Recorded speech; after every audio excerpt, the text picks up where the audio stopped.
Hello everyone, Australian Motorcycle News again, Peter Bom in Assen with the update from Sunday, the third and the last day of the MotoGP race here.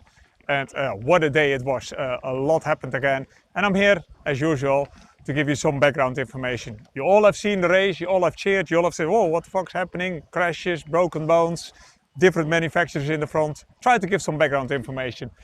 Let's start by the winner. Marc Marquez won it, obviously. But not as easy as I was thinking, and initially it looked like, oh, this is going to be probably a surprise. Pecco Bagnaia is leading it, Marc is only in P3 or P4 and so on, but the race turned around. The reason that a lot of things were quite different today compared to yesterday's sprint is that temperatures went up in Holland. Yes, it can, it's not always cold and miserable here, and that made it for an interesting change. All the teams, all the bikes needed to go for another rear and another front tire. Now that changes everything. So that's a new playing field, a new thing. Lap times for everybody were a little bit slower in order to keep your tire alive for the whole race distance. You have to calm down a little bit. So this changed a lot, and it was a change for the good for some manufacturers. Like KTM was suddenly super competitive here compared to yesterday and before yesterday. We nearly had a KTM on the podium. Well, that's some time ago. That was the good news. The better news even than good news is Aprilia. Super competitive, P2, really close to Marc Marquez for Marco Bezzecchi. Very good start, Marco. He's not known for his very good start. Very good aggressive first couple of laps. He's not known for that. But he felt so confident with the Aprilia here.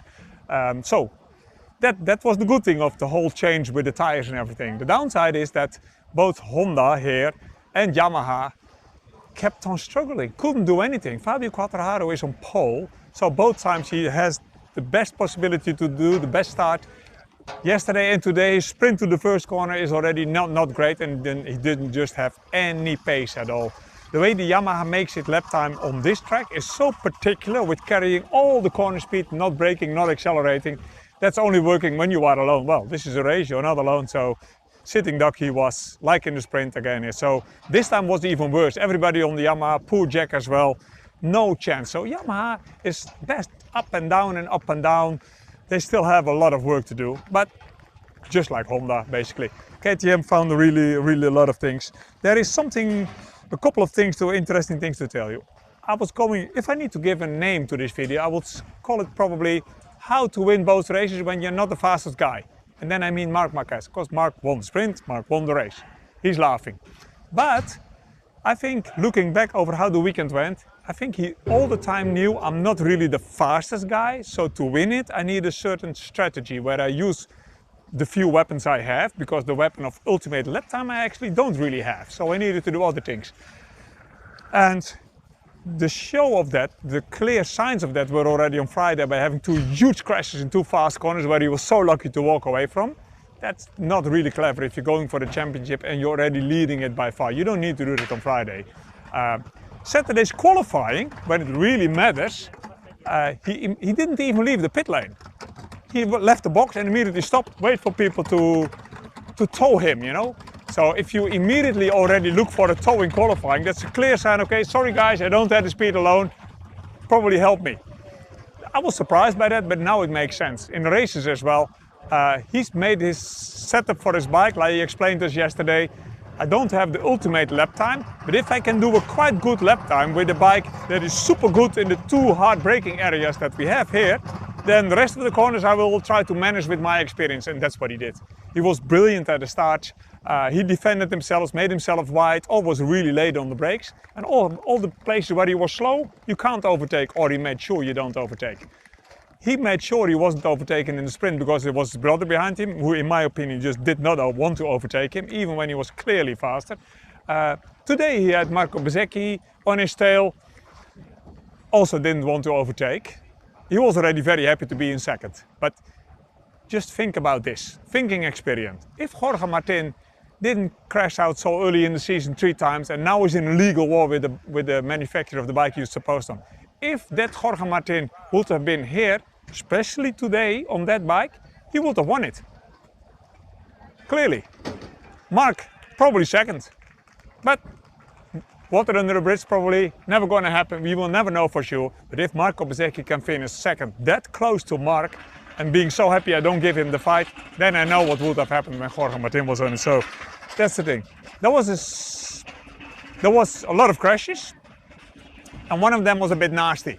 Acosta, Alex Marquez had quite some comings together, 2 in a row, and this time it ended pretty badly for Alex Marquez.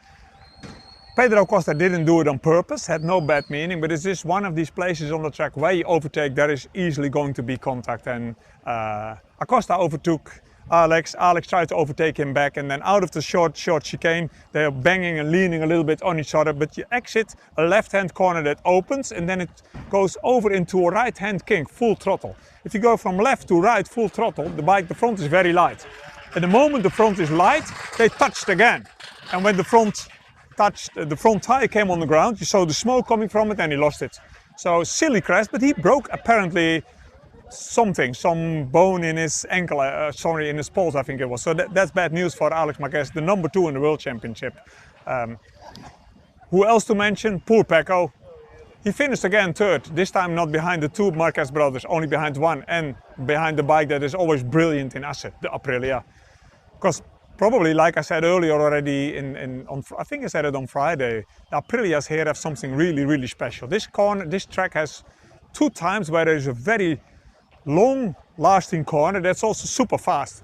The Aprilia has some aerodynamic things on its side of the fairings that in that situation it creates a lot of downforce. So on most tracks you have 1-2 corners where you profit a little bit from it with Aprilia, but if it's Phillip Island, if it's Silverstone or if it's Assen, they have a long profit from it. So Marco Bezzecchi could be seen in the long, fast, super fast left-hander that leads onto the last chicane. That through there he was so fast that he was nearly running into the back of everybody who was in front of him, even if it was Marc Marquez. So usually after that fast left-hander you overtake the next guy, but not Marc. I think he didn't try it hard enough, but Marc also was super late on the brakes there, and that explains the Aprilias. And I'm just happy not to see Aprilia good again in Assen. We knew it was possible, but see that Marco Bezzecchi made a step. Aggressive in the start, not sleeping, aggressive first couple of laps, immediately overtaking when possible, bringing the fight to Marc more or less, or let's say putting all the time quite some pressure on Marc, which is a respectable thing. I mean, that's what we are here for, you know, you're supposed to do it. If you can put pressure on somebody, means you're not just following and happy to be alive. No, you think I could even probably have a go at him, which is beautiful. What else to say? Franco Morbidelli. Where to start? I keep it short. Franco Morbidelli was dumb. He was holding up his teammate Fabio Gianantonio, but that's all fair and square. You know, Fabio has to find a way past him. Finally, Fabio did around the very fast left-hander, again, put it on the inside, was really on the inside of Franco Morbidelli. That's the moment when Franco normally should keep on braking, stopping and follow him and try to have a better exit to get back on him. Frankie decided, no, I do something differently. I try to make the corner, which is fucking impossible, so I end up on the green, then I jump the rest of the chicane, come back on the track in front of Fabio Gianantonio and pretend nothing has happened. Well, that trick worked a lot of years ago between Valentino Rossi and Marc Marquez in the same corner for the same reason.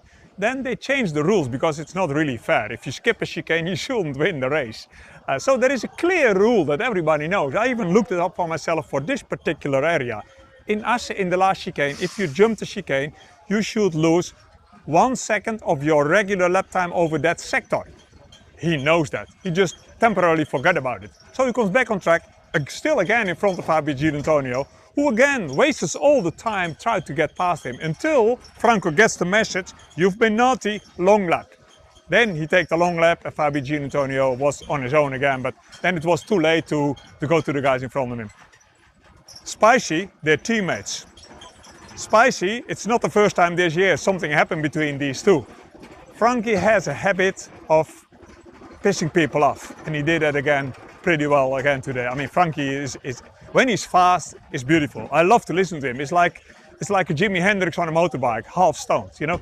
He's a philosopher, he's just funny and special, but when he's not fast like now, he has not a lot of interesting things to say, and his behavior on the bike is a bit weird, you know. So often in qualifying he's sleeping on the fast line, so often he comes back on the track without ever looking at somebody. He gets punished all the time, but he doesn't seem to learn very quickly from that. But in this case, in the same box, it's quite something.